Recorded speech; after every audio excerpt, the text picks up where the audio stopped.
Testing one, two, three. Testing one, two, three. Here we go. Hello, everyone, and welcome to Exploring the Unsolved with Melissa, where we explore the most perplexing true crime mysteries that refuse to give us answers. And welcome to the second episode. We focus on cases of feminicide, where women's rights, true crime cases in which a woman's rights were violated. And in the world of mystery and tragedy, some cases simply refuse to stay silent. And tonight, we dive into one of the most chilling unsolved murders in recent history, the case of Paula Sladewski, a 26-year-old former Playboy model whose life was cut short in the most brutal and inexplicable way. Let's dive into it.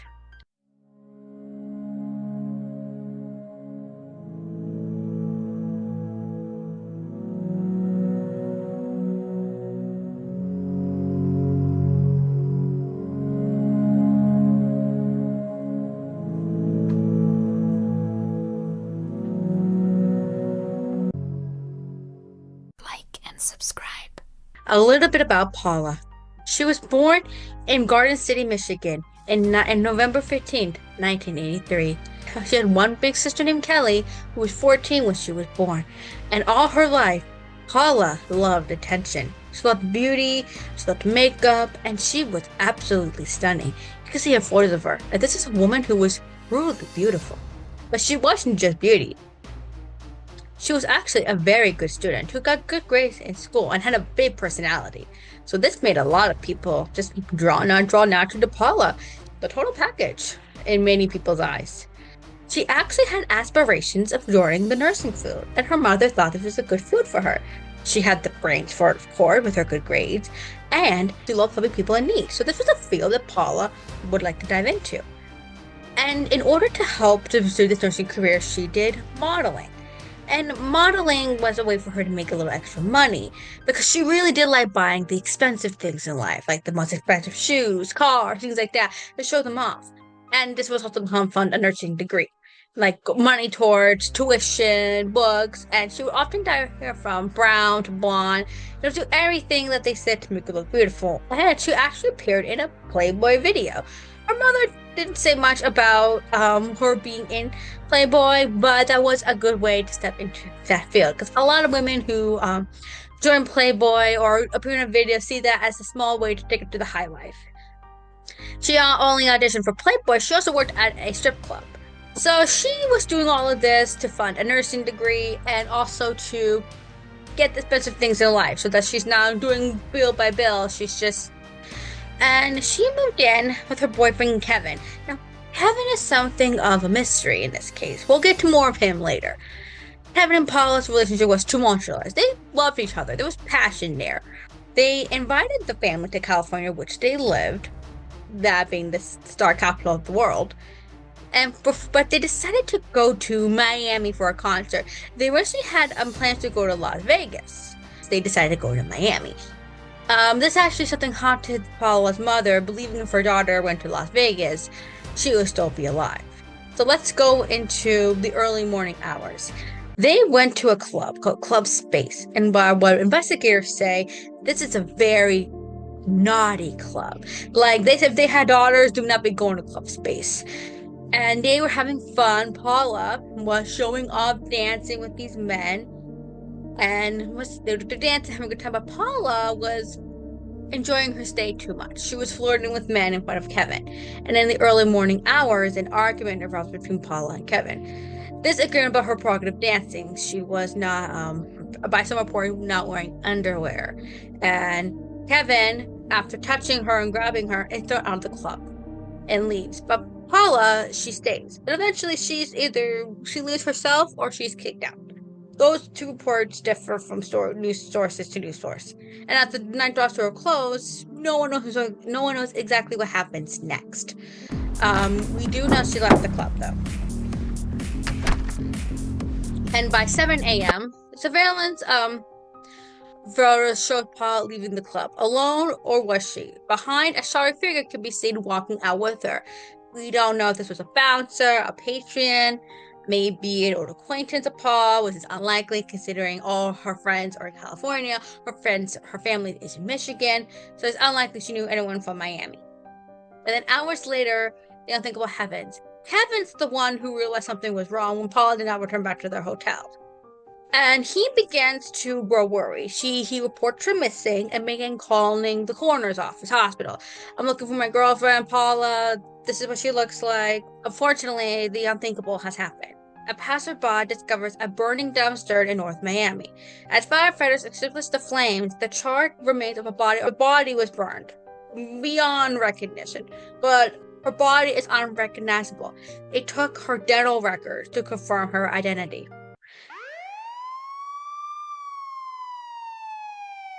What happened in those missing hours? Was she abducted? Did she meet someone after her fight with Kevin? Or was the killer someone inside the club? Remember, this is a very naughty club. Kevin, her boyfriend, was desperate to find his girlfriend. Like I said before, he filed a missing persons report. Unaware by the time he called police, Paula's body has been found. Authorities suspicion Paula has reported Kevin before on her domestic violence charges. Paula has reported him, and according to her mother, he made a threat. Paula told her he made a threat towards her, but we'll get to him in the theories. They questioned Kevin for over 12 hours. He's cleared after offering a polygraph test, and his alibi checks out. But did he know more? Did he let on? Now, there's actually some things that rule Kevin out. There is evidence of him entering the hotel at the time he said he was in. The cab driver confirmed so everything was confirmed with Kevin. The way Paula's body was found, Kevin did not know Miami. He's not from there. He's not a native. And where she was found, only someone familiar with the area or the city would have been familiar with. So he wasn't not familiar with the roads, unless he's thinking off the fly into something random. But there's no evidence of Kevin leaving the hotel, going back to him, or him going back to the club. There is no evidence to suggest that he went back. And since he didn't know Miami, there's no way he could have known where Paula could have been if he wanted to kill her. So that ruled Kevin out. So let's go into Paula's autopsy. The autopsy made cause of death hard to determine, but she was already dead by the time she was set on fire.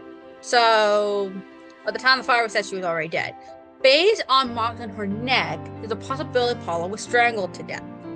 There was no knife marks, no gunshot wounds, and because of her body, it's kind of hard to tell from investigators if Paula was harmed or sexually assaulted. It's hard to tell based on the way her body was. The fire did its job of hiding the true cause of death. But as of right now, it's believed to be strangulation, based on no wounds on the body. The investigation also reveals another troubling detail, a sketch of a potential suspect, a man seen talking to Paula outside the club after she left. Descriptions from witnesses point to a man who may be looking around close space. Was he the killer, or was he just a witness? Club Space, which has cooperated with the investigation a little bit, where Paula had danced her last dance, claimed the man wasn't one of their staff members, but Kevin climbs and says he's seen him before. This mysterious figure may have been the same bouncer who kicked him out earlier that night. Quote, the confrontation escalated to murder, and why just days later, that's the former detective May, it's one of the cases that stands out in my career. It's possibility that this individual was in fact a bouncer, and the club didn't want to say, oh yeah, he may be a bouncer, because being involved in a murder investigation and one of your own workers or patrons is a suspect could damage your image. So it's possibility that the club distanced themselves a little bit and didn't want to go out publicly saying, hey, this person could work at our club. So they might be lying. Theories more swirl like smoke. Was it an act of jealousy on on Kevin? Revenge? Or was this a crime of opportunity? No one really knows. We'll get to more theories later on. Days after the murder, a vehicle possibly connected to the crime was found abandoned near the dumpster, but wasn't discovered sooner. It wouldn't take 9 days to find this crucial piece of evidence. It's not known what evidence was found inside this van, but one witness reported seeing Paula walking down the side of the road and getting into this van. Unclear if this was the van. If this was the van Paula was in, this van was most likely what happened, but how investigators missed it beforehand. As we search for answers in the case of Paula, remains unsolved. Was she murdered by someone she knew, or was it simply in the wrong place at the wrong time? The sketch of the mysterious man, the timeline, missing hour, always adds up to more questions than answers, because right now there are multiple suspects, multiple theories, but there's not much evidence to support either one of them. I mean, yes, there's some circumstantial, there's some maybe physical, but if it was physical, it's burned in the fire. At this point, it's hard to point down. And tonight, we're going to break down the strange clues to eerie inconsistencies and the web of people who may hold the key to solving this tragic case. And we'll explore the haunting question, who killed Paula and why? And the several unanswered questions goes as follows. Based on the way her body was found, was this a case? Maybe this was a case of angry rejection. Did the killer try to make a move on her? And during her drunken state, tried to SARR her. But she either fought back and they killed her, or they succeeded and killed her to keep her silent. We don't know. We don't know if that's the case because it's based on the way her body is found. The coroner hasn't come forward to say there was evidence of that. So either they're hiding that to protect the investigation, or the coroner is unsure, or it's unknown by investigators if that possibly happened. The cause of death.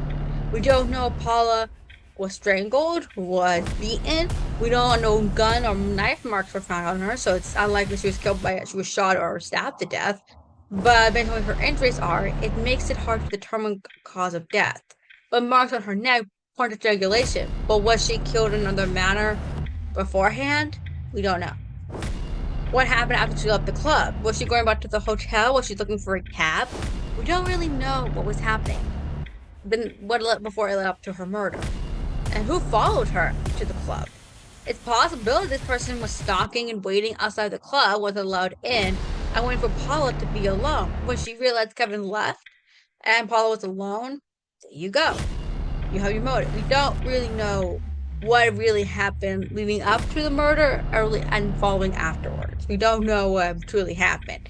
And we're talking about the early 2000s here, people. It's not like we have smartphones now. We probably do now.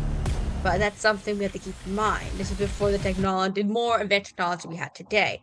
So it's much less of a digital footprint Paula left behind.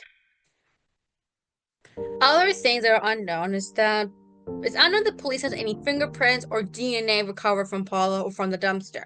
They probably don't have DNA from Paula herself, as if DNA was on her fingernails, it's unknown if they can get anything left behind. But the dumpster, considering it was open, it's probably the killer lifted up and hoped that the flames and smoke will burn the entire dumpster. So if there are fingerprints, it's most likely from the dumpster site. And if the killer was not native to the area, they will have a hard time explaining why your fingerprints here at the crime scene. We're looking into our theories on Paula's murder. The first suspect was Kevin. Kevin seems an unlikely suspect, despite being the subject of being suspect in her family's eyes. But we're going to talk about him first. Why Kevin may or may not be the killer. According to Paula's mother, Paula told her that Kevin said that he'll kill me if I try to leave him. He does have a history of domestic violence. Their relationship was passionate yet tumultuous at the same time. So you're like, okay, he's jealous, he's angry, she's dancing with these men, maybe she's cheating on him, maybe she is gaining the courage to leave, and he kills her. But the problem is, like I said previously, he has the area where she was found. We'll have a really good general idea of that area in Miami or Miami in general. The problem is that the thing is that Kevin knows nothing about Miami. There's no evidence of him leaving the hotel after he returned, or from any of the cameras. But could he have gone another way? Kevin's guilt or not guilt is still up for speculation to this day, with some people believing he's guilty, that he did this, to others saying it's highly unlikely he did it based on the evidence of the circumstances. But let's look at theory one. Theory one was bouncer. They were the last person to see Paula alive. One followed her out of the club. Was there more to the story? They knew the bouncers would have a good general knowledge of the area where her body was found. Paula was killed in another location, so they were taken to another location, commit the crime, and then dump her body at the dumpster. They would have a general good knowledge of the area and know which place to go to, because they didn't have camera, high police presence, and they dumped the body there. It's unknown how many bouncers were interviewed by the police originally. We don't know. Only bouncers who worked at night or bouncers who worked throughout. We don't know. So it's possibility if they only interviewed the bouncers that worked that night, it's possibility that the actual killer was not interviewed originally by police. And then after the interviews were concluded, he left the area, either quit his job or left. But it's unknown. Theory 2 was a stalker. And Paula, we all saw was. I have to keep saying she was a beautiful woman. Like, this is a woman who had percent like smart, beautiful. She's flirting, she's dancing, she's showing off. It would have granted her many admirers. A fellow club goer who spotted Paula after she left the club. Tried to make a move on her. Maybe he is either that guy who thought he can get any girl he wanted, or he's the loner guy who sits in the back of the club knowing he couldn't get a girl like Paula. He sees the argument between Kevin and Paula and tries to maybe get up the courage to dance with her, or he's more, so the loner would be more like laying in the back of the club, he's alone, and after seeing Kevin and Paula left, he tries to approach her, but fails to do so. He's blocked out by other men and other club goers. The confident guy, I will call the ego guy, will be the one dancing with Paula. So they follow, either these two types of men follow from the club. They try to make a move on her or take advantage of her in her drunken state. They want to, the ego guy thinks he can do whatever he wants. The loner guy wants to do it when this poor Paula is vulnerable, knowing he's not going to get the chance to do it when she's more sober, say lightly. She rejects him because she has a boyfriend, she doesn't want to do this, and if Paula would probably be fighting back at this point. She's like, I want to go to the police, you're going to get in so much trouble, but she's reacting on vengeance and fighting back, which causes the killer to snap and kill her. Either way, they were able to avoid capture through these two theories, so a stalker would make the most sense. Theory 3 is a serial killer. Her cause of death before the fire was never truly determined, despite police believing she was strangled. Police have not revealed what DNA or fingerprints were found at the crime scene. Most likely, those DNA fingerprint is from the dumpster, from the killer lifting up the top of the hood, then putting her body there. It's most likely where the DNA came from, fingerprints, if there are any, or the killer was wearing gloves and they couldn't get anything. The area where her body was found was a secluded area and knew it wouldn't be busy the morning she was dumped in the dumpster and then set on fire post-mortem. Not seen on any surveillance, cameras, or spotted by anyone at the club. Paula was a Playboy model at one point. She appeared in one video. She didn't work officially for Playboy, but she appeared in one video. And that would point to maybe someone going obsessive over her. Maybe she did capture the attention of a serial killer who happened to be in the area that club that night and killed her. And was just skillful enough, but police have not put two and two together as to what were the other murders committed. So a serial killer is very possible. And now at the end, my theory. I think this is a killer who this is most likely a stalker. This was someone at club space who saw Paula. They saw her. They saw what they claimed was the perfect victim. After Kevin left, they did not approach Paula. They waited until she was alone. They followed her out of the club and proceeded to kill her. How? Why? We don't know. Maybe police interviewed him, maybe they missed him. But this was someone who carefully planned this that night. This was not a plan. This was not someone she most likely knew. This was someone who saw her, decided to kill her that night, and by all means, did what they did. Was it someone she knew? Was it someone at the club like I suspect? A stranger who stopped on into Miami that weekend? We don't really know. Stay tuned. We'll be following up on this case. As of right now, the investigation is still ongoing, uncovering new leads of witnesses and testimonies, and there are still new theories being tested out. Leave your comments on your thoughts tonight. Could the truth be finally come to light with the advancements of DNA and forensic sciences? Will Paula's killer ever be caught? Is he in jail currently? Or is Paula's killer still out there? Had he committed another murder? Or is Paula his only victim? Now, why this case is important. Paula had everything going for her. She had family. She had a great life. A life that, while some of her styles will be questionable, It made her happy. Her family saw her happy. She was living her best life.